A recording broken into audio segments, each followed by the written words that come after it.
നമസ്കാരം, ഞാൻ ജെറീന. കൗമുദി ഹെഡ്ലൈൻസിലേക്ക് സ്വാഗതം. ഊരാക്കുടുക്കിൽ പോലീസ് വിവാദങ്ങളിൽ ആടിയുലയുന്ന സംസ്ഥാന പോലീസിന് അപ്രതീക്ഷിതാഘാതമായി മലപ്പുറം തിയേറ്റർ പീഡനത്തിലെ തുടർ നടപടികൾ. പ്രതിപക്ഷം നിയമസഭയിൽ ഉയർത്തിയ ശക്തമായ ആരോപണങ്ങൾക്ക് പുറമെ തിയേറ്റർ ഉടമയുടെ അറസ്റ്റോടെ കാര്യങ്ങൾ എത്തുന്നത് അതിഗുരുതരമായ നിയമപ്രശ്നങ്ങളിലേക്ക്. ചങ്ങരംകുളം SI അറസ്റ്റ് ചെയ്തുവെങ്കിലും സ്റ്റേഷൻ ജാമ്യത്തിൽ വിട്ടയച്ചു. എടപ്പാളിലെ ശാരദ തിയേറ്റർ ഉടമ സതീഷിനെ ഇന്നലെ പോലീസ് അറസ്റ്റ് ചെയ്തത് വിവരങ്ങൾ അറിയിക്കാൻ കാലതാമസം വരുത്തി ദൃശ്യങ്ങൾ പ്രചരിപ്പിച്ചുവെന്നീ 2 കുറ്റങ്ങൾ ചുമത്തി. പോക്സോ നിയമപ്രകാരം അറസ്റ്റ് ചെയ്യാൻ കോടതി അനുമതി നിർബന്ധമെന്നിരിക്കെ ഇക്കാര്യത്തിൽ അതും ഉണ്ടായില്ല.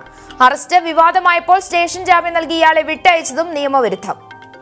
ഉന്നതതലത്തിൽ അറിയാതെയാണ് നടപടി ഉണ്ടായതെന്ന് നിയമസഭയിൽ മുഖ്യമന്ത്രി തന്നെ വ്യക്തമാക്കിയതും സംഭവത്തിന്റെ ഗൗരവം കൂട്ടുന്നു. കേസിന്റെ മേൽനോട്ടം വഹിക്കുന്ന റേഞ്ച് ഏജ് തലത്തിൽ തന്നെ ഇക്കാര്യം അറിഞ്ഞിട്ടില്ലെന്നും വിവരം. തിയേറ്റർ ഉടമയെ അറസ്റ്റ് ചെയ്ത സംഭവത്തിൽ കടുത്ത പ്രതിഷേധവുമായി പ്രതിപക്ഷവും. വിഷയത്തിൽ സർക്കാരിനെതിരെ കടുത്ത ആരോപണം ഉന്നയിച്ച പ്രതിപക്ഷം സഭ ബഹിഷ്കരിച്ചു. അസഹിഷ്ണുതയെന്ന് ചെന്നിത്തല.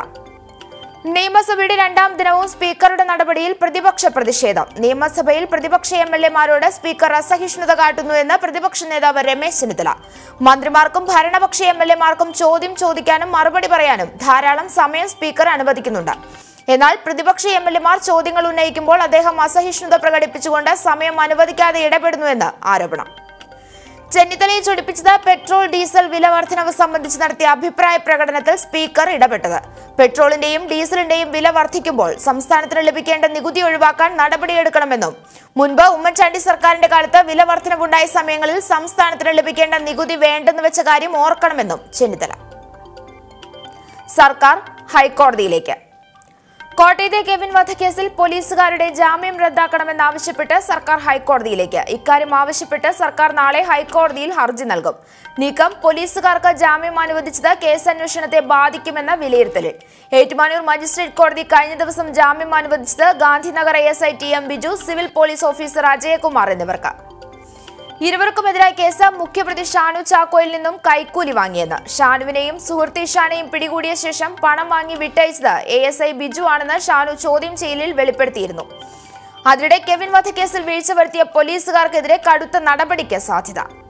ഉദ്യോഗസ്ഥരെ പിരിച്ചുവിടുന്നതിന് നിയമ തടസ്സമില്ലെന്ന് ആഭ്യന്തര വകുപ്പ്. പിരിച്ചുവിടണോ തരം താഴ്ത്തണോ എന്ന കാര്യത്തിൽ തീരുമാനമെടുക്കുക കോട്ടയം അഡ്മിനിസ്ട്രേഷൻ DYSPയുടെ അന്വേഷണ റിപ്പോർട്ടിന്റെ അടിസ്ഥാനത്തിൽ.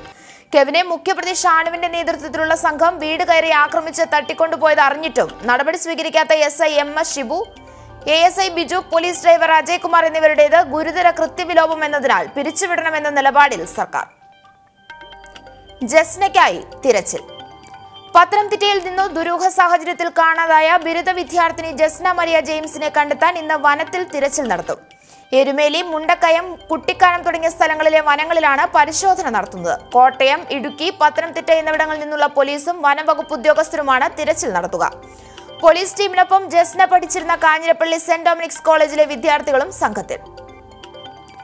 കേരളത്തിന് പുറമെ ബംഗളൂരു, മുംബൈ, മൈസൂരു, ഡൽഹി തുടങ്ങിയ സ്ഥലങ്ങളിൽ പോലീസ് സ്ക്വാഡ് അന്വേഷണത്തിന് പോകും. ജസ്ന വിദേശത്തേക്ക് പോയിട്ടുണ്ടോ എന്നറിയാൻ റീജിയണൽ പാസ്പോർട്ട് ഓഫീസർമാരുമായി ബന്ധപ്പെട്ട് പോലീസ് അന്വേഷണം നടത്തിവരുന്നതായി മുഖ്യമന്ത്രി പിണറായി. പ്രത്യേക സംഘം 1 ലക്ഷത്തോളം ഫോൺ കോളുകൾ പരിശോധിച്ചുവെന്നും എല്ലാ സംസ്ഥാനങ്ങളിലെയും പത്രങ്ങളിൽ ലുക്കൌട്ട് നോട്ടീസ് പ്രസിദ്ധീകരിച്ചിട്ടുണ്ടെന്നും പ്രതികരണം. സുനന്ദ കേസ് കോടതിയിൽ. സുനന്ദ പുഷ്കർ കേസിൽ ശശി തരൂരിനെതിരായി കുറ്റപത്രം സ്വീകരിക്കുന്നത് സംബന്ധിച്ച് ഡൽഹി കോടതി ഇന്ന് ഉത്തരവിറക്കും. കുറ്റപത്രം പരിഗണിച്ച് തരൂരിനെ വിളിച്ചു വരുത്തണമെന്ന ആവശ്യം അംഗീകരിക്കേണ്ടതുണ്ടോ എന്നും കോടതി വ്യക്തമാക്കും. കേസ് പരിഗണിക്കുന്നത് MP-മാർക്കും MLA-മാർക്കുമെതിരായ കേസുകൾ വിചാരണ ചെയ്യുന്ന അതിവേഗ കോടതി. കൗമുദി ഹെഡ്ലൈൻസ് സമാപിക്കുന്നു. അടുത്ത ഹെഡ്ലൈൻസുമായി 1 മണിക്കൂറിന് ശേഷം ശ്രുതി ചേരും. നമസ്കാരം.